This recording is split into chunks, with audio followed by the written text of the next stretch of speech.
5 star hotels ఉన్నాయి. కానీ మన ఇండియాలో మొట్టమొదటిగా తయారు చేసిన 5 స్టార్ హోటల్ ఏంటిదో మీకు తెలుసా? మీరు ఇప్పటివరకు హారర్ గేమ్ ఒక్కసారైనా ఆడే ఉంటారు. కానీ హారర్ గేమ్ ఇండస్ట్రీలోనే ఫస్ట్ వచ్చిన హారర్ గేమ్ ఏంటిదో మీకు తెలుసా? మన భూమి పైన ఇలాంటి బ్యాక్టీరియా ఉంది ఏదైతే మన బ్రెయిన్ ని తినేస్తుంది. మనందరికీ తెలుసు ప్యారెట్స్ మన వాయిస్ ని మిమిక్రీ బాగా చేయగలని. కానీ ప్యారెట్ కంటే ఇంకా బాగా మిమిక్రీ చేయగలే బర్డ్ ఏంటిదో మీకు తెలుసా? ఇప్పుడు మీరు ఇలాంటి టాప్ 8 ఇంట్రెస్టింగ్ ఫ్యాక్ట్స్ ని తెలుసుకోబోతున్నారు. ఇప్పుడు మనం లేట్ చేయకుండా నార్మల్ గా ఏ జీవి కళ్ళ నుంచి నీరు వస్తుంది. కానీ ఇప్పుడు నేను చెప్పబోయే జీవి కొంచెం స్ట్రేంజ్ గా అనిపిస్తుంది. నార్త్ అమెరికాలో ఇలాంటి ఒక బల్లి ఉంటుంది. దాని పేరు హార్న్డ్ లిజర్డ్. దాని శత్రువులను చంపడానికి స్పిట్టింగ్ కోబ్రా లక్క దాని కళ్ళ నుంచి దాని బ్లడ్ ని చిమ్ముతుంది. ఆ బల్లి యొక్క బ్లడ్ ఒక టైప్ విషం లాగా పనిచేస్తుంది. అందుకని ఇలా వింతగా అనిపించే జీవుల దగ్గరకు అస్సలు వెళ్ళకండి. మీకు మైక్ టైసన్ తెలిసే ఉంటారు. అతనికి 2 years ఉన్నప్పుడే వాళ్ళ నాన్న ఫైనాన్షియల్ ఇష్యూస్ వల్ల ఇంటిని విడిచిపెట్టి వెళ్లిపోయాడు. మైక్ కి చిన్నప్పటి నుండి చాలా కోపం ఉండేది. అతన్ని ఎవరైనా వెక్కిరిస్తే వాళ్ళ అంతు చూసేవాడు. అలా అతనికి 13 years వచ్చేసరికి 38 సార్లు జైలుకి వెళ్ళాడు. ఇక మనం అర్థం చేసుకోవచ్చు మైక్ టైసన్ ఇంకా ఎంత డేంజరస్. మైక్ టైసన్ జైల్లో ఉన్నప్పుడు అప్పటి బాక్సింగ్ లెజెండ్ మహమ్మద్ అలీ అతని దగ్గరకు వచ్చి బాక్సింగ్ కెరియర్ గురించి చెప్పారు. మైక్ టైసన్ కి బాక్సింగ్ కెరియర్ నచ్చింది. అతను జైలు నుండి రిలీజ్ కాగానే బాక్సింగ్ ట్రైనింగ్ మొదలు పెట్టాడు. ఇప్పటి నుండి అయితే మైక్ టైసన్ తన బాక్సింగ్ కెరియర్ ని మొదలు పెట్టాడు. అప్పటి నుంచి తన ఆపోనెంట్ కి చెమటలు తీర్చాడు. 20 years కి హెవీవెయిట్ ఛాంపియన్ గా చరిత్రలో నిలిచిపోయాడు. తన బాక్సింగ్ కెరీర్ లో చాలా ఫేమస్ అయ్యాడు. ఈవెన్ ఇప్పుడు అతను బాక్సింగ్ చేయకపోయినా తనని బాక్సింగ్ లెజెండ్ అని పిలుస్తారు. నిజంగా మైక్ టైసన్ స్టోరీ మనకి ఇన్స్పిరేషన్ అండ్ మోటివేషన్ ని ఇస్తుంది. ఫ్రెండ్స్, మన ఇండియాలో ఇప్పటి వరకు చాలా 5 స్టార్ హోటల్స్ ఉన్నాయి. కానీ మన ఇండియాలో మొట్టమొదటిగా క్రియేట్ చేసిన 5 స్టార్ హోటల్ ఏంటిదో మీకు తెలుసా? మన ఇండియాలో మొట్టమొదటిగా కన్స్ట్రక్ట్ చేసిన 5 star hotel Taj Mahal palace hotel. దీని గురించి చాలా ఇంట్రెస్టింగ్ విషయాలు ఉన్నాయి. ఇది మన ఇండియాలోనే ఫస్ట్ హోటల్ ఎక్కడైతే ఎలక్ట్రిసిటీ వచ్చేది. అట్లనే ఇది మన ఇండియాలోనే ఫస్ట్ హోటల్ ఎక్కడైతే స్టీమ్ ఎలివేటర్ ఉండేది. అండ్ ఇండియాలోనే ఫస్ట్ హోటల్ ఎక్కడైతే ఎయిర్ కండిషన్ రూమ్స్ ఉండేవి. అండ్ అప్పట్లో ఆ హోటల్లో ఒక్క రోజు స్టే చేయడానికి కేవలం 10 rupees తీసుకునేవారు. అవును, మీరు వింటుంది నిజమే.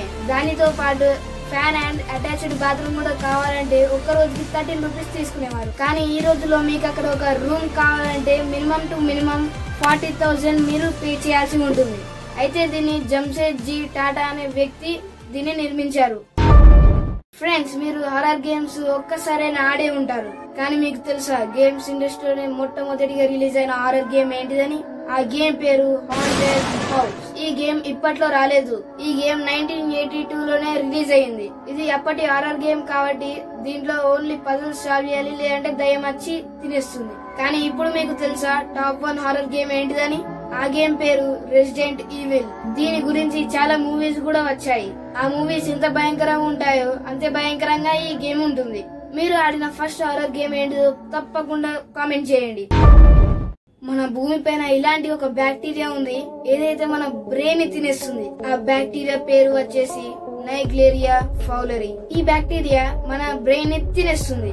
ఈ బ్యాక్టీరియాతో ఇన్ఫెక్ట్ అయిన వారు 3 వారాల లోపే చనిపోతారు. ఇది మన ముక్కులోని మ్యూకస్ ని దాటుకొని డైరెక్ట్ గా ఆల్ఫాక్టరీ నర్వ్ ద్వారా మన బ్రెయిన్ దగ్గరకు చేరుకుంటుంది. ఇది మన బ్రెయిన్ దగ్గరకు చేరుకోగానే తన ప్రొడక్షన్ ని స్టార్ట్ చేసి తన సైన్యాన్ని వేలలో పెంచుకుంటుంది. మన బ్రెయిన్ టిష్యూ సెల్స్ ని తినేస్తూ ఉంటుంది. మెల్లమెల్లగా మన బ్రెయిన్ డ్యామేజ్ అయిపోతుంది. ఇప్పుడు దీని సిమ్టమ్స్ ఎలా ఉంటాయో నేను చెప్తా, జాగ్రత్తగా వినండి.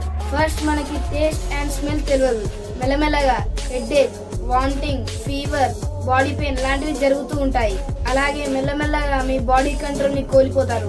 ఇది సాధారణంగా మురికి కాలువలు ఇంకా క్లీన్ చేయని స్విమ్మింగ్ పూల్స్ లో ఉంటాయి.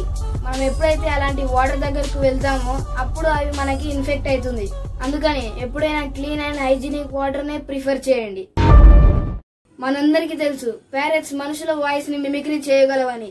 కానీ మీకు తెలుసా ప్యారెట్ కంటే బాగా మిమిక్రీ చేసే బర్డ్ ఏదో అని? ఆ బర్డ్ పేరు లేయర్ బర్డ్. ఈ లేయర్ బర్డ్ మన మనుషుల సౌండ్ మాత్రమే కాదు, దానికి వినిపించే ప్రతి ఒక్క సౌండ్ ని మిమిక్రీ చేయగలదు. ఈ లేయర్ బర్డ్ అన్ని బర్డ్స్ కంటే చాలా యూనిక్ బర్డ్. ఇది camera shutter sound, tree cutter sound, siren sound, ఇలా చాలా సౌండ్స్ చేయగలదు. మీరు ఈ వీడియోలో చూడొచ్చు.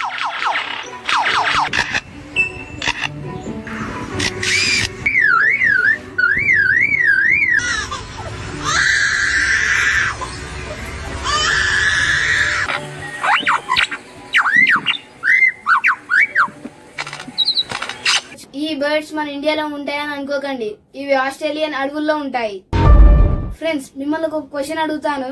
ఒక వైరస్ అనేది ఇంకో వైరస్ కి ఇన్ఫెక్ట్ చేయగలుగుతుందా? తొందరగా ఈ క్వశ్చన్ కి ఆన్సర్ తెలిస్తే తొందరగా కామెంట్ చేయండి. దీని ఆన్సర్ ఎస్, అవును, నిజమే. ఒక వైరస్ అనేది ఇంకో వైరస్ ని ఇన్ఫెక్ట్ చేయగలదు. నార్మల్ గా ఒక వైరస్ అనేది ఒక మనిషిని ఇన్ఫెక్ట్ చేస్తే ఆబ్వియస్లీ ఆ మనిషి ఇన్ఫెక్ట్ అవుతాడు. అలానే ఒక వైరస్ ఇంకో వైరస్ ని ఇన్ఫెక్ట్ చేస్తే ఆ వైరస్ ఇన్ఫెక్ట్ అవుతుంది. ఆ ఇన్ఫెక్ట్ చేసిన వైరస్ ని ఇంకో వైరస్ ఇన్ఫెక్ట్ చేస్తుంది. ఆ వైరస్ ని ఇంకో వైరస్ ఇన్ఫెక్ట్ చేస్తుంది. ఆ వైరస్ ని ఇంకో వైరస్ ఇన్ఫెక్ట్ చేస్తుంది. అలా చెప్పుకుంటూ పోతే చాలా పెద్ద చైనే ఉంటుంది. దాంట్లో 2 ఎగ్జాంపుల్స్ వైరోవోర్స్ అండ్ వైరోఫేజెస్. ఇలా చాలా స్పీషీస్ ఉంటాయి.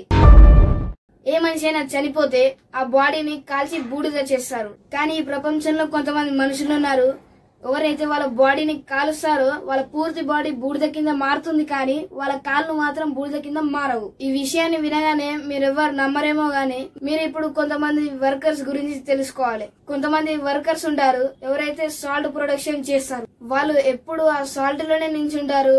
ఆ సాల్ట్ లోనే నించొని ఆ సాల్ట్ ని ఫిల్టర్ చేస్తారు, సముద్రంలోకి వెళ్లి ఎక్స్ట్రాక్ట్ చేస్తారు. అక్కడ ఆ సాల్ట్ ని ఎండబెడతారు. వాళ్ళ కాళ్ళు ఎక్కువ సాల్ట్ లో ఉండడం వల్ల వాళ్ళ కాళ్ళు రాయి లెక్క గట్టిగా మారుతాయి. దాని వల్ల వాళ్ళ బాడీ పూర్తిగా కాలి బూడిద అవుతుంది, కానీ వాళ్ళ కాళ్ళు పూర్తిగా కాలి బూడిద కావు. అందుకని స్పెషల్ గా ఆ కాళ్ళను రెండోసారి మళ్ళీ కాలుస్తారు. అప్పుడు అవి బూడిద కింద మారుతాయి. మనం ఆ వర్కర్స్ కి థ్యాంక్స్ఫుల్ గా ఉండాలి, ఎందుకంటే వాళ్ళు కష్టపడడం వల్లే మనం ఇప్పుడు ఆ ఉప్పుని తినగలుగుతున్నాం. షూర్ గా మీరు ఇప్పుడు ఈ వీడియోని లాస్ట్ దాకా చూశారంటే మీకు పక్కా ఈ వీడియో నచ్చే ఉంటుంది. ప్లీజ్ సబ్స్క్రైబ్ చేసి పక్కన ఉన్న బెల్ ఐకాన్ నొక్కి ఆల్ లో పెట్టుకోండి, ఎందుకంటే నేను ఏ వీడియో పోస్ట్ చేసినా తొందరగా మీకు నోటిఫికేషన్ వస్తుంది. అట్లనే లైక్ చేసి మీ ఫ్రెండ్స్ కి షేర్ చేయండి. ఇక మనం నెక్స్ట్ వీడియోలో కలుసుకుందాం. Tata, bye bye.